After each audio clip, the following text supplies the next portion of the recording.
पहले बात करेंगे राम जन्मभूमि अयोध्या पर विशेष। तो विशेष क्या है, तो वो विशेषता आपको हम समझा देना चाहेंगे कि आज हम किन-किन मुख्य बिंदुओं पर बात करेंगे। आज हम इस टॉपिक को 6 भागों में विभाजित कर रहे हैं। ये हमने यहाँ पर 5 भाग मेंशन किया है, छठा भाग आप लोगों के लिए बोनस है।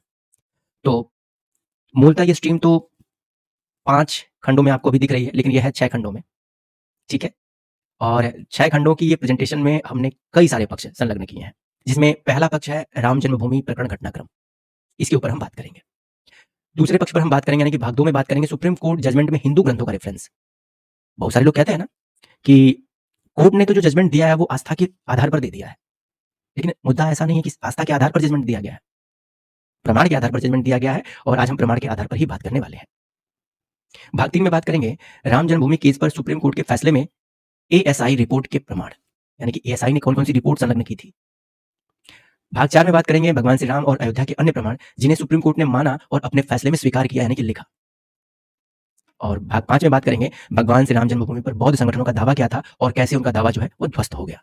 इन सभी मुद्दों पर, इन सभी विषयों पर विद फैक्ट, पूरे प्रूफ के साथ, पूरे प्रमाण के साथ चर्चा करेंगे। स्ट्रीम जैसे जैसे आगे बढ़ेगी आपको समझ में आता जाएगा कि आज के इस टॉपिक को तैयार करने में कितनी ज्यादा रिसर्च की गई है। तो चलिए आगे बढ़ते हैं और आज के इस टॉपिक को शुरू करते हैं। तो आज हम बात करेंगे राम जन्मभूमि अयोध्या प्रकरण घटनाक्रम भाग 1 पर, यानी कि पहले टॉपिक पर। इस पहले टॉपिक में हम देखेंगे Ayodhya title dispute historical timeline. तो ये सारी टाइमलाइन है। अब इस पूरे टाइमलाइन को हम नीचे एक-एक करके समझेंगे कि कब क्या-क्या घटित हुआ। ये पूरा टाइमलाइन हमने एक चार्ट के द्वारा समझाने का प्रयास किया है कि कब क्या घटित हुआ। तो कब क्या घटित हुआ, इस पेज के आगे चलेंगे। जी, यहां से शुरू करेंगे हम। समय 1529, मीर बाकी द्वारा मंदिर गिराकर एक स्थल का निर्माण किया जिसे बाबरी ढांचा कहा गया। 1529 का एक समय, एक ऐसा दौर जब वहां पर पहले से उपलब्ध, यानी कि पहले से स्थापित मंदिर को गिरा दिया गया और वहां पर एक ढांचे का निर्माण किया गया जिसे बाबरी ढांचा के नाम से जाना जाता है।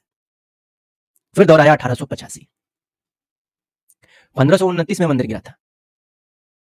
बीच में काफी संघर्ष, उथल पुथल होते रहे हैं, लेकिन फिर समय आया 1885 का। 1885 का समय आने के बाद अदालती विवाद शुरू हुआ। महंत रघुवीर दास ने उस स्थल पर पहला मुकदमा दायर किया। फैजाबाद जिले के मजिस्ट्रेट डीएम ने उन्हें अनुमति देने से इनकार कर दिया। इसके बाद महंत रघुवीर दास ने बाबरी मस्जिद के चबूतरे पर मंदिर बनाने की अनुमति मांगते हुए फैजाबाद अदालत में एक मुकदमा दायर किया। फैजाबाद कोर्ट ने उनकी याचिका को खारिज कर दिया। ये शुरुआती प्रकरण है, कब कैसे क्या हुआ, सारे घटनाक्रम को हम बिंदुवार तरीके से आपके साथ एक्सप्लेन करेंगे, आपको बताएंगे। फिर समय आता है दिसंबर 1949, ढांचे के अंदर राम की मूर्ति प्रकट हुई। 22 दिसंबर की रात को ढांचे के अंदर भगवान राम की मूर्ति प्रकट हुई। इस घटना के बाद सरकार साइट को विवादित क्षेत्र घोषित करती है और प्रवेश द्वार पर ताला लगा देती है। फिर समय आता है 1950, हिंदू पक्ष ने मुकदमा दायर किया। रामलला के लिए हिंदू पूजा आयोजित करने की अनुमति मांगने के लिए गोपाल सिमला विहारद और परमहंस रामचंद्र दास द्वारा फैजाबाद अदालत में 2 मुकदमे दायर किए गए। कोर्ट ने दोनों पक्षों को पूजा करने की अनुमति दे दी। ध्यान रखिए इन सभी बिंदुओं को। फिर समय आता है 1959, तीसरा हिंदू मुकदमा दायर किया गया। निर्मोही अखाड़ा ने जमीन पर कब्जा मांगने के लिए तीसरा मुकदमा दायर किया। और 1961 मुस्लिम मुकदमा दायर किया गया, यानी कि मुस्लिम पक्ष की तरफ से भी मुकदमा दायर किया गया। यूपी सुन्नी वक्फ बोर्ड ने विवादित स्थल पर कब्जा पाने के लिए मुकदमा दायर किया। वे विवादित स्थल से भगवान राम की मूर्तियों को हटाने की मांग कर रहे थे। ध्यान दीजिएगा। फिर समय आता है 1984, राम जन्मभूमि आंदोलन शुरू होता है। विश्व हिंदू परिषद ने राम जन्मभूमि आंदोलन शुरू करने के लिए एक समूह का गठन किया। बीजेपी नेता लालकृष्ण आडवाणी जी को प्रचार का, यानी कि स्टार प्रचारक या फिर प्रचार का नेता बनाया गया। फिर घटनाक्रम आगे बढ़ता है और आगे क्या होता है वो समझते हैं। फिर समय आता है 1 फरवरी 1946, जो वहां पर पूर्व स्थापित मस्जिद थी, यानी कि जो बाबरी मस्जिद वहां पर बनाई गई थी, इसके आंतरिक गेट को खोला गया। एक तीसरे पक्ष वकील यूसी पांडे ने फैजाबाद सत्र न्यायालय के समक्ष दरवाजे खोलने की अपील की। इस आधार पर कि अदालत ने नहीं बल्कि फैजाबाद जिला प्रशासन ने इसे बंद करने का आदेश दिया था। जिला न्यायाधीश ने हिंदुओं को पूजा और दर्शन की अनुमति देने के लिए ताले हटाने का आदेश दिया। विरोध में मुस्लिम पक्ष ने बाबरी मस्जिद एक्शन कमेटी BMAC का गठन किया। फिर समय आता है 9 नवंबर 1989 का, शिलान्यास किया गया। प्रधानमंत्री राजीव गांधी ने VHP को विवादित क्षेत्र के पास शिलान्यास करने की अनुमति दी। ये भी काफी नोटेड है और ये उन लोगों के लिए भी काफी इंपॉर्टेंट है जो लोग तैयारी कर रहे हैं। राम मंदिर से जुड़े हर एक बिंदु को हमने कलेक्ट किया है, हर पक्ष को कलेक्ट किया गया है। आगे बढ़ते हैं। फिर 1989 में ही सभी मालिकाना हक के मुकदमे इलाहाबाद उच्च न्यायालय में स्थानांतरित कर दिए गए। रामलला विराजमान के नाम से एक और मुकदमा उच्चतम न्यायालय में दायर किया गया था, जिसमें निर्मोही अखाड़ा 1959 और सुन्नी वक्फ बोर्ड 1961 के पक्ष को प्रतिवादी के रूप में नामांकित किया गया था। 25 दिसंबर 1990 रथ यात्रा शुरू की गई। लाल कृष्ण आडवाणी ने आंदोलन के लिए समर्थन बढ़ाने के लिए सोमनाथ गुजरात से अयोध्या यूपी तक की एक रथ यात्रा शुरू की थी। 6 दिसंबर 1992 बाबरी विध्वंस। कार सेवकों की हिंसक भीड़ ने बाबरी विवादित स्थल पर बने ढांचे को ढा दिया। कार सेवक उसके स्थान पर एक अस्थायी मंदिर बना दिए। यह समय था 6 दिसंबर 1992 का। फिर समय आता है 16 दिसंबर 1992, लिब्राहन आयोग का गठन किया गया। बाबरी ढांचा गिराए जाने के 10 दिन बाद प्रधानमंत्री ने बाबरी ढांचे के विध्वंस और सांप्रदायिक विवादों की परिस्थितियों की जांच करने के लिए सेवानिवृत्त उच्च न्यायालय के न्यायाधीश MS लिब्राहन के नेतृत्व में एक समिति बनाई। आयोग को मूल रूप से अपने गठन के 3 महीने के भीतर अपनी रिपोर्ट सौंपने का आदेश दिया गया। फिर समय आता है 7 जनवरी 1993, राज्य ने अयोध्या भूमि का अधिग्रहण किया। नरसिम्हा राव सरकार ने 67.7 एकड़ भूमि स्थल और आसपास के क्षेत्र का अधिग्रहण करने के लिए एक अध्यादेश जारी किया। बाद में इसे एक कानून के रूप में पारित कर दिया गया। यह समय था 7 जनवरी 1993 का। आगे बढ़ेंगे और फिर समझेंगे समय 1994 में क्या घटित होता है। इस्माइल फारूकी का फैसला। सुप्रीम कोर्ट ने 3.2 के बहुमत से अयोध्या में कुछ क्षेत्रों के अधिग्रहण अधिनियम की संवैधानिकता को बरकरार रखा। अप्रैल 2002 अयोध्या स्वामित्व विवाद मामला शुरू हुआ और इलाहाबाद उच्च न्यायालय की लखनऊ पीठ ने अयोध्या स्वामित्व विवाद की सुनवाई शुरू की। आगे बढ़ेंगे और आएंगे मार्च अगस्त 2003 में।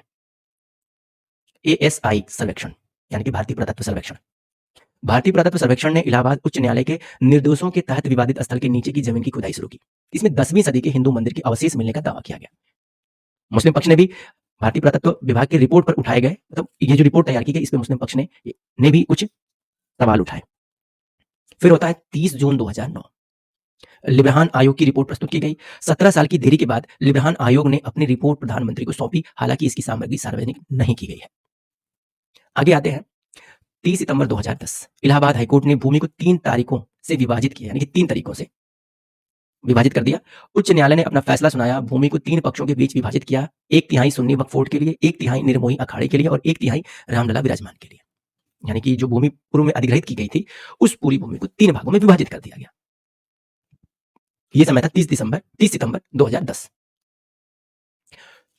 फिर हाईकोर्ट ने ध्वस्त बाबरी ढांचे का गुंबद, जिसके नीचे वर्तमान में अस्थायी मंदिर खड़ा है, हिंदुओं को आवंटित कर दिया। 6 दिसंबर 1992 को कारसेवकों के एक समूह ने ढांचे को ध्वस्त कर दिया था। पास के राम चबूतरा और सीता रसोई भी निर्मोही अखाड़े के पास चले गए। सुन्नी वक्फ बोर्ड के 1/3 हिस्से में विवादित जमीन का बाहरी प्रांगण शामिल था। आगे बढ़ेंगे।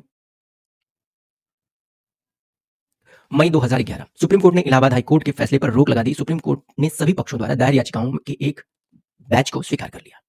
अब समय आता है 21 मार्च 2017, पूर्व मुख्य न्यायाधीश खेहर ने सभी पक्षों के बीच अदालत के बाहर समझौते का सुझाव दिया। 11 अगस्त 2017 एससी की 3 जजों की बेंच ने मामले की सुनवाई शुरू की और एससी की 3 जजों की बेंच, जिसमें दीपक मिश्रा, CJI, अशोक भूषण और अब्दुल नजीर JJ शामिल थे, ने अपील पर सुनवाई शुरू की 11 अगस्त 2017 को। फिर क्या हुआ? फरवरी-जुलाई 2018, याचिकाकर्ताओं का तर्क है कि सुप्रीम कोर्ट को 1994 के इस्माइल फारूकी फैसले पर पुनर्विचार करने के लिए 7 न्यायाधीशों की पीठ के पास भेजना चाहिए। फिर 20 जुलाई 2018 सुप्रीम कोर्ट ने फैसला सुरक्षित रख लिया अपने पास। अपील को बड़ी बेंच के पास भेजने के सवाल पर सुप्रीम कोर्ट ने फैसला सुरक्षित रख लिया। फिर 2 सितंबर 2018 एससी ने बड़ी बेंच बनाने से इनकार कर दिया। 3 जजों की बेंच ने 2.1 के फैसले में कहा कि 1994 के इस्माइल फारूकी फैसले पर बड़ी बेंच के द्वारा पुनर्विचार की आवश्यकता नहीं है। फिर 8 जनवरी 2019 CJI गोगोई ने 5 जजों की बेंच का गठन किया। ये जो बेंच बैठी, इसमें क्या हुआ, तो जो गोगोई थे उन्होंने सितंबर 2018 के फैसले को पलटते हुए मामले को 5 जजों की संविधान पीठ के समक्ष सूचीबद्ध करने के लिए अपनी प्रशासनिक शक्तियों का इस्तेमाल किया। फिर 9 नवंबर 2019 को सुप्रीम कोर्ट का फाइनल आदेश आया, जिसे पूरा विवादित स्थल को हिंदुओं को दे दिया गया और मस्जिद के लिए दूसरे स्थान पर जमीन दी गई। तो ये पूरा एक सिलसिलेवार घटनाक्रम था जो हमने आपके साथ शेयर करने का प्रयास किया है। अब बात करेंगे सुप्रीम कोर्ट जजमेंट में हिंदू धर्म ग्रंथों का रेफरेंस। जैसे कि मान लीजिए जजमेंट तो आ गया, लेकिन जजमेंट हुआ किस आधार पर, कौन कौन से साक्ष्य संलग्न किए गए थे, किन किन मुद्दों पर बात की गई थी, कौन कौन से विषयों को उठाया गया था, इन सभी महत्वपूर्ण पहलुओं पर भी बात करेंगे। चलिए उस पर भी चर्चा करते हैं। लेकिन चर्चा जी, तो आज हम श्री राम जन्मभूमि विवाद पर आए सुप्रीम कोर्ट के अंतिम जजमेंट को भी देखेंगे। सुप्रीम कोर्ट ने अपने जजमेंट पर किन हिंदू ग्रंथों का उल्लेख रेफरेंस के तौर पर किया, ये देखेंगे। और साथ ही उन प्रोपेगेंडा को एक्सपोज करेंगे जो यह कहते हैं कि कोर्ट ने रामायण को काल्पनिक कहा है। जी हाँ, बिल्कुल। ये सवाल बहुत जगह उठाया जाता है। बहुत सारे जो एक्स्ट्रा ऑर्डिनरी लोग हैं, जो अपने आप को बहुत ज़्यादा बुद्धिजीवी, इंटेलेक्चुअल समझते हैं, तो उनके पास कुछ दलीलें होती हैं अपनी, मतलब अपने आप को संतोष कराने के लिए, अपने आप को थोड़ा-सा एक संतोषजनक जवाब खुद को देने के लिए उनके पास कुछ दलीलें होती हैं। तो वो उन दलीलों में ये बात बड़े ज़ोर-शोर से फैलाने की कोशिश करते हैं कि सुप्रीम कोर्ट ने तो भाई रामायण को काल्पनिक बनाया है। ऐसे-ऐसे तमाम तरह की बातें करते हैं। तो इन सभी विषयों पर भी आज हम बात करेंगे। अशोक जी, कोई टिप्पणी आपकी हो तो यहाँ 2 मिनट की टिप्पणी कर दीजिए। अभी मैं एक जगह हूँ, बोल नहीं पाऊँगा ज़्यादा। अभी स्ट्रीम को आगे बढ़ाइए। जी, बिल्कुल। तो सबसे पहले बात करेंगे उन लोगों पर। किन लोगों पर भाई? जो रामायण को काल्पनिक बताते हैं और रेफरेंस कोर्ट जजमेंट का देते हैं। मतलब वो क्या कहते हैं कि रामायण काल्पनिक है। क्यों काल्पनिक है? क्योंकि उनका कहना होता है कि भाई सुप्रीम कोर्ट ऐसा कहता है। लेकिन क्या ये सच है? इसके पीछे कुछ सच्चाई है या फिर दुष्प्रचार है, भ्रम है, प्रोपेगेंडा है, एजेंडा है? तो इन बिंदुओं पर भी आज हम लगे हाथ चर्चा कर ही लेंगे। इसका भी जो जवाब है वो भी ढूंढने की पूरी कोशिश करेंगे। यहाँ आप देख सकते हैं सुप्रीम कोर्ट ने रामायण को प्रमाण मानते हुए अपने जजमेंट में इसका स्थान दिया है। आज तक भारत के हाईकोर्ट, सुप्रीम कोर्ट में ऐसा कोई जजमेंट नहीं दिया गया जिसमें यह कहा गया हो कि रामायण या भगवान राम काल्पनिक है। इससे प्रमाणित होता है कि भगवान राम एवं रामायण को काल्पनिक कहने वाले लोग सिर्फ असत्य और प्रामाणिक बातें करते हैं, अपने झूठ को सत्य बताने के लिए कोर्ट को बीच में लाते हैं ताकि उनकी बातों की वैल्यू बनी रहे। यानी कि अपनी बातों को थोड़ा सा वैल्यू देने के लिए, अपने आप को थोड़ा सा मॉडर्न दिखाने के लिए वो इस तरह की बातें करते रहते हैं। आप देखते हैं कि श्री राम जन्मभूमि विवाद पर सुप्रीम कोर्ट ने हिंदू धर्म ग्रंथों को अपने जजमेंट पर कहाँ रेफरेंस के तौर पर इस्तेमाल किया या उसका उल्लेख किया। अपने 929 पेज के फैसले के साथ सुप्रीम कोर्ट ने 116 पेज की परिशिष्ट सूची भी दी है। इसके 40वें पॉइंट में वाल्मीकि रामायण, 41वें पॉइंट में स्कंद पुराण और 37वें पॉइंट में रामचरितमानस की चौपाइयों का और 32 पॉइंट में बृहद धर्मोत्तर पुराण का उल्लेख किया गया है। यानी कि इन सभी 73वें पॉइंट में रामचरितमानस, हाँ सॉरी 73वें पॉइंट में रामचरितमानस की चौपाइयों का और 32 पॉइंट में बृहद धर्मोत्तर पुराण का उल्लेख किया गया है। अच्छा यहाँ एक अब बात यहाँ ये पर है, हाँ जो जी लोग बोलिए। कहते हैं कि सुप्रीम कोर्ट ने राम मंदिर को, वो भगवान राम को काल्पनिक माना है, उनको ये भी पता नहीं होगा कि वो जो फैसला है वो कितने पेजों का है। ये भी पता नहीं होगा उनको। बस वो ऐसे ही व्हाट्सएप यूनिवर्सिटी की तरह बोल देते हैं बस, और उनको पता नहीं है फैसला कैसा है, उसकी डिजाइन कैसी है, कवर कैसा है, कुछ ज्यादा पता नहीं है उन लोगों को। यही देख लीजिए, खैर कवर डिजाइन पर तो बाद में बात करेंगे। आज तक किसी ने बताया है कि इतने पेज का फैसला है वो? कभी नहीं बताया किसी ने, इस पे बात ही नहीं करते वो। सब व्हाट्सएप यूनिवर्सिटी वाले हैं जो ये बोलते हैं। जी, तो यहाँ पर मैं फिर से एक बार आप लोगों को क्लियर कर देता हूँ कि जो फैसला था सुप्रीम कोर्ट का, तो अपने 929 पेज के फैसले के साथ सुप्रीम कोर्ट ने 116 पेज की परिशिष्ट की सूची दी है। इसके 40वें पॉइंट में वाल्मीकि रामायण को एज ए रेफरेंस कलेक्ट किया गया है।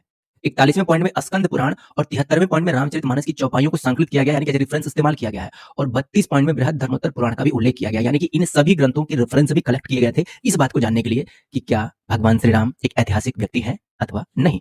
आइए समझते हैं इस चीज को भी। परिशिष्ट 40 में वाल्मीकि रामायण का रेफरेंस है, परिशिष्ट 41 में स्कंद पुराण का रेफरेंस है और परिशिष्ट 73 में रामचरितमानस का रेफरेंस है, परिशिष्ट 32 में बृहद धर्मोत्तर पुराण का रेफरेंस है। अब इन परिशिष्टों को भी देख लेते हैं। आप लोग कहेंगे बस वैसे ही बोल दिए, तो सिर्फ बोल नहीं रहे, आपको दिखाएंगे भी। परिशिष्ट 40 का रेफरेंस वाल्मीकि रामायण के बालकांड के 18वें अध्याय के 8 से 12 नंबर तक के श्लोक राम जन्म और अयोध्या के बारे में है। सुप्रीम कोर्ट ने इनमें से 10वें श्लोक का उल्लेख किया है, ये वाला। प्रद्योत माने जगन्नाथम सर्वलोकनम संस्कृतम कौशल्या जनदय राम दिव्य लक्षण संयुक्तम। बालकांड अध्याय 18 श्लोक 10। अब ये आप देखेंगे तो आपको रिपोर्ट में भी मिलेगा, ये हम रिपोर्ट में भी आपको दिखा देते हैं। आगे बढ़ेंगे। परिशिष्ट 41 में क्या है, राम जन्मभूमि के आसपास क्या है, राम का जन्म किस जगह हुआ, इसका उल्लेख स्कंद पुराण के अयोध्या महामात्य में, तो अयोध्या महामात्य के वैष्णव कांड में दिया गया है, किया गया है। इसके 18वें और 19वें श्लोक में उन स्थानों का जिक्र है जिनके आसपास जन्मभूमि है। ये स्थान विघ्नेश्वर, ओंडरीक, वशिष्ठ कुंड और लोमस आश्रम है। श्लोक में इन तीनों स्थानों से जन्मभूमि की स्थिति बताई गई है, जिसे क्रॉस एग्जामिन भी किया गया, यानी कि जिसको बाद में रीवेरीफाई भी किया गया और फैसले में उन श्लोकों का भी उल्लेख किया गया है। आगे आते हैं। परिशिष्ट 73वें बिंदु में रामचरितमानस के बालकांड के उस भाग का उल्लेख किया गया है, यानी कि बालकांड के 146वें दोहे के बाद की चौथी चौपाई या तीसरी चौपाई का भी उल्लेख कोर्ट ने अपने फैसले में किया है, यानी कि 146वें दोहे के बाद की तीसरी चौपाई। ये सब दिखाएंगे आपको, आगे चलिए। अब सुप्रीम कोर्ट के जजमेंट का अंश दिखाते हैं जहां हिंदू धर्म ग्रंथों को रेफरेंस के तौर पर जगह दी गई है। ये आप देख सकते हैं, ये आप देखिए, ये जजमेंट की रिपोर्ट है। और फिर आगे आ जाइए, यहाँ पर आप देखिए एजेंडा पेज नंबर 31 और 32, परिशिष्ट 40, जो मैंने आपसे बोला था, बालकांड 18-10, ये आप देख सकते हैं, रिपोर्ट में स्पष्ट है। प्रद्योत मानो जगन्नाथ, ये देखिए, अभी मैंने वो आपको श्लोकों पर सुनाया, ये ऑलरेडी इस रिपोर्ट में इसको संलग्न किया गया है। एजेंडा पेज नंबर 31 और 32, परिशिष्ट 40। आगे आइए, आपको कुछ और दिखाते हैं। अब एजेंडा पेज नंबर 34 और 35 परिशिष्ट 41, जैसा कि हमने कहा यहाँ पर देखिए, तस्मात् स्थान ईशाने राम जन्म प्रवर्तते, जन्म स्थान नदिमिद प्रोक्त मोक्षादि फल साधनम। ये सारा श्लोक जो उस स्थान को, जैसा कि हमने आपको एक्सप्लेन किया कि इस जन्मभूमि से रिलेटेड और कौन कौन से जगह है, इसके आसपास के कौन कौन से जगह है। तो ग्रंथों में तो मान लीजिए ये कह दिया गया कि भाई ये जगह है, ये जगह है, ये जगह है, लेकिन अब लिख दिया गया और भौगोलिक स्तर पर उसकी जांच करना एक अलग विषय होता है।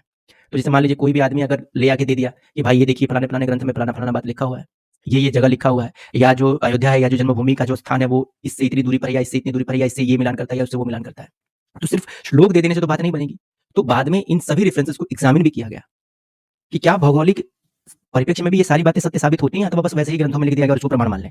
तो इसको एग्जामिन भी किया गया और ये सभी श्लोक सत्य पाए गए, यानी कि सभी संदर्भ जो हैं वो सत्य पाए गए, तब जाके फैसले लिए गए हैं।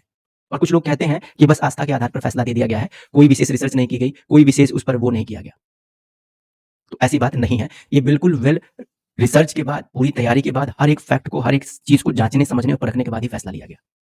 ये सभी श्लोक संलग्न किए गए हैं जो कि उस रिपोर्ट में, सुप्रीम कोर्ट के जजमेंट की रिपोर्ट में संलग्न किए गए हैं। ये सारे संदर्भ वहां पर कलेक्ट किए गए थे। आगे आ जाइए, ये एजेंडा पेज नंबर 66 और 67 परिशिष्ट 73, इसमें आप देख सकते हैं, जैसा कि मैंने आपको बताया, ये रामचरितमानस वाले सारे रेफरेंसेस में सेलेक्ट रखे गए हैं बालकांड के, यानी कि गोस्वामी तुलसीदास जी ने भी भगवान श्री राम के जन्म के संबंध में जो भी वर्णन प्रस्तुत किया हुआ है वो सभी वर्णन यहाँ पर संलग्न किए गए हैं। यहाँ भी आप देख सकते हैं। आ जाइए आगे, आपको लेके चलते हैं बृहद धर्मोत्तर पुराण परिशिष्ट number 32, agenda number page number 29। इसमें एक बड़ा, ये हम सबको सुना है, अयोध्या मथुरा माया काशी कांची अवंतिका, ये सबको याद है, लगभग सभी लोगों को याद है। तो ये पता है ये यहीं का है, बृहद धर्मोत्तर पुराण का है। यानी कि ये जो संदर्भ है, ये सारे संदर्भ यहाँ पर कलेक्ट किए गए, इन सभी विषय बिंदुओं को बिंदुवार तरीके से, सिलसिलेवार तरीके से संदर्भित करके इस चीज को एग्जामिन किया गया। उसके बाद से ग्रंथीय परिप्रेक्ष्य में यह फैसला लिया गया कि क्या श्री राम जन्मभूमि है या अयोध्या के बारे में जो भी बातें अन्य अन्य जगहों पर एक्सप्लेन की गई हैं उनमें कुछ सत्यता भी है या नहीं है। तो इन सभी संदर्भों को इकट्ठा करके इसके ऊपर पूरा भौगोलिक इसका एग्जामिन किया गया कि ये सभी स्थल है या अथवा नहीं है, जो भी एक्सप्लेनेशन ग्रंथों में दी गई है उनमें कितनी सत्यता है अथवा कितनी सत्यता नहीं है। इन सभी बिंदुओं पर एक रिपोर्ट तैयार हुई और वो सभी रिपोर्ट आप अपनी आंखों से अभी देख पा रहे हैं। आगे आइए चलते हैं। अब ये हमारा जो पीपीटी था, पीपीटी का जो पहला यानी कि भाग 1 और भाग 2 हमने यहाँ पर कंप्लीट किया हुआ है। भाग 1 और भाग 2, भाग 3 पर बात करेंगे। और भाग 3 में जैसा कि मैंने आप लोगों से कहा था कि राम जन्मभूमि केस पर सुप्रीम कोर्ट के फैसले में एएसआई की रिपोर्ट क्या थी वो भी हम आपको दिखा देते हैं लगे हाथ, फिर डिसाइड करेंगे कि इस स्ट्रीम को कंटिन्यू रखना है या फिर 7:30 बजे तुम्हारा आना है। तो चलिए आगे बढ़ेंगे और ये भी कंप्लीट कर लेते हैं, क्योंकि ये भी काफी जरूरी टॉपिक है और इस पर भी बातचीत बहुत होती है कि क्या मिला, इन सभी बिंदुओं पर भी चर्चा खूब होती है। तो नटराज जी, जो आर्कियोलॉजिकल एविडेंसेस हैं उस पर थोड़ी आप अपनी टिप्पणी कर दें, कुछ बता दें, फिर उसके बाद आगे बढ़ते हैं। जी देखिए, जो सबसे पहले एक सर्वेक्षण हुआ था बीवी लाल जी द्वारा। हालांकि उसकी रिपोर्ट जो एएसआई का रिव्यू है उसमें प्रकाशित हुई थी, लेकिन ज्यादा आवाज नहीं उठाई गई थी। और इस चीज को जो ज्यादा तूल दिया वो कुछ लेफ्ट विंग के जो इतिहासकार है उनके द्वारा दिया गया। और ये चीज एक तरह से मतलब जो कहा जाए मेन स्ट्रीम में आई। हालांकि पहले सब शांतिपूर्ण ये चीज निबट जाती अगर लेफ्टिस्ट जो कुछ है वो इसके बीच में ना होते। तो इसमें क्या था कि कई तरह की प्रतिमाएं और मकर प्रणाली जो मंदिर में होती है जिससे पानी निकलता है। आपने कुछ प्राचीन मंदिर या 200-300 साल पुराने मंदिर भी देखे हों जिनमें कुंड होता है, तो पीछे की तरफ एक मकर मुख होता है, कहीं कहीं गोमुख होता है। तो वो चीज, कुछ खंबे और जो हम बोलते हैं गर्भगृह, ये सब चीजें मिली थी। और फिर इसके बाद इसका कई बार एक्सकवेजन हुआ इस जगह का, और यहाँ से कई चीजें मिली। और लगभग सुंग काल के टेराकोटा तक जो मरण शिल्प है वो इस जगह से मिल चुके हैं। तो ये जो जगह है वो सुंग काल तक, और एक अभिलेख भी मिला था जिसे विष्णु हरि इंस्क्रिप्शन कहते हैं। हालांकि जो दूसरा पक्ष था उसका कहना था कि ये अभिलेख किसी दूसरी जगह का था और इसको यहाँ पर जानबूझ के स्थापित किया है।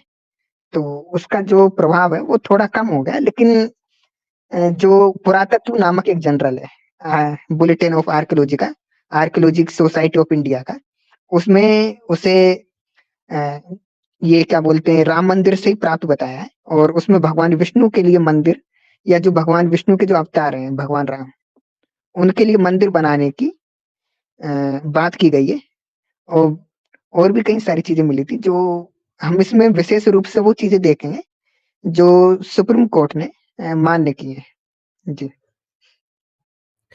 जी, तो जैसा कि हमने इसके पिछले खंड में हमने ये देखा और जाना कि जो लोग ये कहते हैं कि श्री राम मंदिर का जो फैसला है वो सिर्फ और सिर्फ आस्था के परिप्रेक्ष्य में दिया गया था, और रामायण, महाभारत या फिर पुराण आदि जो धार्मिक ग्रंथ हैं उनके रेफरेंसेस मान्य नहीं होते हैं मान्य न्यायालय में, तो ऐसा बिल्कुल नहीं है। आपने पूरी रिपोर्ट देखी है, मान्य न्यायालय में धार्मिक ग्रंथों और उनके प्रमाणों, उनके संदर्भों को भी एज ए रेफरेंस कलेक्ट किया गया, उनको स्वीकार किया गया। ऐसे में किसी व्यक्ति के द्वारा ये दुष्प्रचार फैलाना, ये अफवाह फैलाना कि माननीय न्यायालय ने जो भी जजमेंट दिया है वो सिर्फ आस्था के परिप्रेक्ष्य में दिया है, ये बिल्कुल भ्रामक है, झूठा है। और सबसे बड़ी बात है कि धार्मिक ग्रंथों के हर उन पक्षों को न सिर्फ स्वीकार किया गया बल्कि उनकी जांच भी की गई कि इनमें जो संदर्भ दिए गए हैं उनकी भौगोलिक परिस्थिति, स्थिति है कैसी। इन सभी बिंदुओं पर चर्चा की गई। तो अभी आगे बढ़ेंगे और बात करेंगे जो भारतीय पुरातत्व विभाग है, भारतीय पुरातत्व विभाग ने क्या खोजा, क्या समझा, क्या निकाला, इन बिंदुओं पर भी बात कर लेते हैं। तो एएसआई ने उत्तर प्रदेश उच्च न्यायालय के आदेश के परिपालन में 2003 में खुदाई प्रारंभ की थी। इसके पूर्व प्रोफेसर बीबी लाल जी 1975 से लेकर के 1976 में खुदाई कर चुके थे। इस टीम में के मोहम्मद जी भी शामिल थे। इस खुदाई की अंतिम रिपोर्ट में कहा गया कि विवादित बाबरी ढांचे के नीचे मंदिर होने के प्रमाण मिले हैं। इस रिपोर्ट को हाई कोर्ट में दाखिल किया गया। प्रतिवादी पार्टी ने इस पर भी सवाल उठा दिए। तब हाई कोर्ट ने दोबारा खुदाई करने का आदेश दिया। 2003 में फिर से खुदाई प्रारंभ की गई। मौके पर हिंदू व मुस्लिम पक्ष के वकील भी मौजूद रहे। एएसआई की टीम में हिंदू व मुस्लिम दोनों समुदायों के विशेषज्ञ थे। इस टीम का नेतृत्व डॉक्टर BR मणि कर रहे थे। लगभग 2 महीनों तक एएसआई ने इस जगह की खुदाई की। इसमें 131 मजदूरों को लगाया गया था। 11 जून को एएसआई ने अंतरिम रिपोर्ट जारी की और अगस्त 2003 में उच्च न्यायालय में 576 पेज की अंतरिम रिपोर्ट सौंपी गई। आगे बढ़ेंगे। फिर क्या हुआ, एएसआई ने 2 खंडों में विस्तृत रिपोर्ट, फोटोग्राफ, नक्शे, ग्राफिक्स अदालत में पेश किए थे। इस रिपोर्ट में बताया गया था कि खुदाई में जो चीजें मिली उनमें सजावटी ईंटें, दैवीय युगल, आमलक, द्वार चौखट, ईंटों का गोलाकार मंदिर, जल निकास का परनाला और एक विशाल इमारत से जुड़े 50 खंभे भी शामिल हैं। दैवीय युगल की तुलना शिव पार्वती और गोलाकार मंदिर की तुलना पुराने शिव मंदिर से की गई है। ये 7वीं से 10वीं शताब्दी के बीच का माना गया है। इसके अलावा मगरमच्छ, घोड़ा, यक्षिणी, कलश, हाथी, सर्प आदि से जुड़े भी टुकड़े मिले। एसआई ने अपनी रिपोर्ट के निष्कर्ष पर लिखा कि विवादित बाबरी ढांचे के नीचे मिले अवशेष इस्लामिक नहीं है और विवादित बाबरी ढांचा किसी खाली जमीन पर नहीं बनाया गया। सुप्रीम कोर्ट ने एसआई की इस रिपोर्ट को स्वीकार किया अर्थात माना। हम यहां पर कुछ अवशेष दिखा रहे हैं जो कि खुदाई में मिले थे, जो आप भी देख सकते हैं। ये आप देख सकते हैं, ये सभी मंदिर जब खुदाई हुई तो मंदिरों की जो पूर्ववर्ती उसके नीचे मंदिरों के जो अवशेष थे वो निकल के बाहर आ गया। ये आप देख सकते हैं। अच्छा, इस पर नटराज जी नटराज जी कुछ टिप्पणी इनको थोड़ा करेंगे एक्सप्लेन तो कर दीजिए। देखिए ये स्तंभ है, जो मकर प्रणाली मैंने कहा है, उसका है ये, जो बताया था ना मैंने, जो पानी निकलता है, एक वो है, और एक ये गड्ढा है जो कि घट शेप में, जो घड़े जैसी शेप में, यहाँ भी अ, मूर्ति या घट इन सब की स्थापना की जाती होगी। आगे बढ़िए, मकर मुख है साइड वाला। जी, आगे बढ़ते हैं। और पता है, इन सभी मिले हुए रेफरेंसेस को हमारे प्यारे कुछ अन्य बंधु जो हैं वो किसी और ही संस्कृति और परंपरा से जोड़कर देखने की कुत्सित प्रयास करते हैं, कुत्सित कोशिश करते हैं कि ये हिंदुओं का नहीं है तो हमारा है, जबकि आप स्पष्ट रूप से देख सकते हैं। ये देखिए, ये खुदाई हुई थी और काफी नीचे तक खोदा गया था और खुदाई में ये सारे ढांचे, स्ट्रक्चर्स, ये सब कुछ मंदिर के पूर्ववर्ती अवशेष, नींव, ये सब कुछ मिला था। इसके बाद आएंगे हैं तो हम ये देख सकते हैं, ये छोटी छोटी मूर्तियां, ये देखिए, ये मूर्तियों के छोटे छोटे टुकड़े, अवशेष, ये सब कुछ प्राप्त हुए थे अयोध्या से। ये सारी चीजें मिली हैं। उन स्थल से जिन स्थल पर खुदाई हुई, यानी कि जिसको विवादित माना जाता रहा है काफी लंबे समय तक। आगे आइए, आपको और कुछ दिखाते हैं। ये देखिए, ये पात्र मिले हैं वहां से, डिजाइन किए हुए मिट्टी के पात्र हैं। इन पात्रों पर भी बड़ी सुंदर सुंदर नक्काशियां की गई हैं, सुंदर सुंदर इस पर चित्रकारियां की गई हैं, ये भी आप देख सकते हैं। इसके बाद ये पूरी रिपोर्ट है, तो अशोक जी इसको आप एक्सप्लेन करेंगे या नटराज जी? इसको नटराज जी एक्सप्लेन करेंगे। इसमें सिर्फ ये है कि इसमें जो चीजें मिली थी वो सुंग पीरियड से लेकर हमारे जो मेडिवल पीरियड है वहां तक मिली। इसमें कई चीजें हैं, पत्थर और ईंटों की दीवारें मिली हैं सुंग काल में, और कुछ जो बर्तन या स्टोन इत्यादि मिले थे उनमें ब्रह्मी स लिखा हुआ था, जो दूसरी शताब्दी ईसा पूर्व का है। और इसके अलावा कुषाण काल में कुछ मूर्तियां, मानव मूर्तियां, पशु पक्षियों की मूर्तियां, और कुछ कॉपर जो ताम्र, बोन, उनके कुछ टूल्स भी प्राप्त हुए थे, और कुछ वोटिक टैंक। वोटिक टैंक क्या होता है? जिनमें घी भर के जो दीपक इत्यादि हम जला लेते हैं, है ना, या पूजन करते हैं, या फिर जिसमें हवन किया जाता है, जैसे घर में हवन करते हैं तो आजकल लोहे का भी वो रहता है हवन कुंड, तो ऐसे मिट्टी के बने हुए हवन कुंड बोल सकते हैं। ये सब चीजें मिली थी वहां से, और कुछ मूर्तियां मिली। और आगे चलिए। जी, यही है। उसके बाद ये पीपीटी कंप्लीट हो जाती है। और इसमें जो इसको कुषाण पीरियड का कैसे माना है, सुंग पीरियड का कैसे माना है, तो इनमें जो पोट्री मिली है या बीड्स मिले हैं, और जो ब्रह्मी इंस्क्रिप्शन मिला था सिद्धे, एक लाइन में, अशोकन ब्रह्मी में भी, तो उस आधार पर इसको माना है कि ये सुंग कुषाण पीरियड तक का ये स्ट्रक्चर था। एनबीपीडब्ल्यू जो पोट्री है वो यहाँ से मिली है। जी जी, और फिर नीचे आते हैं और कुछ और संदर्भ देख लेते हैं। अंत में एक बार हम सुप्रीम कोर्ट और हाई कोर्ट के फैसले में क्या अंतर था वो भी देख लेते हैं। तो ये अंतर आप देख सकते हैं। 2.77 एकड़ जमीन 3 पक्षों में बराबर बांटी गई थी। पूरी विवादित जमीन की रिसीवर केंद्र सरकार ही रहेगी, ऐसा ये कहा गया था। कुशवाहा फिर जी, हाँ ये पहला वाला हाई कोर्ट का जजमेंट है, दूसरा वाला सुप्रीम कोर्ट का। जी, इसको आप ही एक्सप्लेन कर दें तो ज्यादा अच्छा रहेगा। करेंगे या मैं करूं? नहीं, आप कर दीजिए।